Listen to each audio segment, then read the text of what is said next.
La 61e session de l'Assemblée parlementaire de l'Organisation des États d'Afrique, des Caraïbes et du Pacifique, OEACP, prévue du 25 octobre au 2 novembre 2022, a ouvert ses portes ce vendredi 28 octobre 2022 au Centre international de conférence Joachim Chissano de Maputo au Mozambique. 10 points d'échange sont inscrits au projet d'ordre du jour. Il s'agit de l'observation liminaire du président, adoption de l'ordre du jour ACP, Flash 23, Flash 060, Flash 22. Accréditation des représentants non parlementaires. Communication du président. Communication du secrétaire général de l'OEACP, son Excellence M. Georges Rebelo Pinto Chikoti. Projet de compte-rendu analytique de la 60e session de l'Assemblée parlementaire de l'OEACP de ACP. Flash 23, Flash 061, Flash 22. Approbation du compte-rendu et questions découlant du compte-rendu.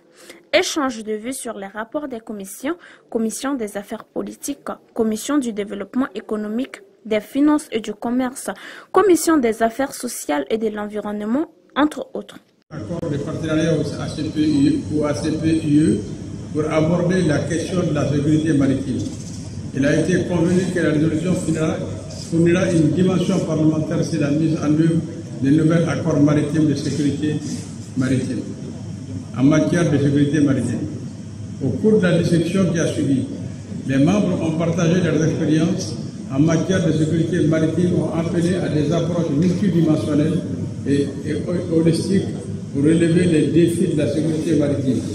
L'accent a été mis sur le renforcement des capacités, la nécessité de s'attaquer à la pollution, le renforcement de la résilience face aux menaces pesant sur les océans et les mers, les défis posés par la pêche illégale transfrontalière, la domestication et l'application des lois. La situation dans les pays membres de l'ACP.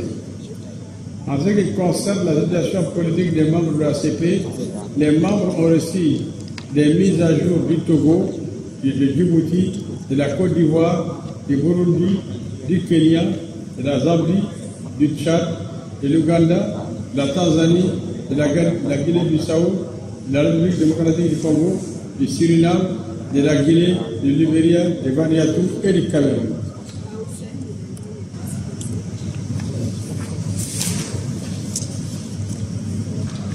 Je souhaite souligner particulièrement une question qui a également été soulevée lorsque les députés ont abordé ce point, à savoir la situation humanitaire à Haïti.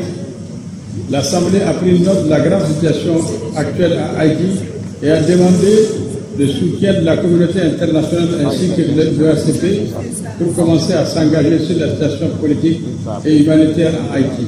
Il a été proposé que l'Assemblée considère une résolution ou un échange de vues sur la situation à Haïti.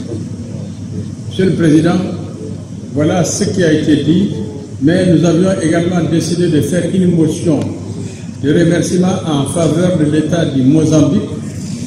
Je pense que les membres de la commission politique sont là. Nous avons décidé, en tout cas nous avons décidé de proposer cela à la plénière, face à une motion de remerciement à la République du Mozambique et au Parlement du Mozambique pour l'accueil chaleureux dont nous avons fait l'objet depuis notre arrivée ici à Maputo.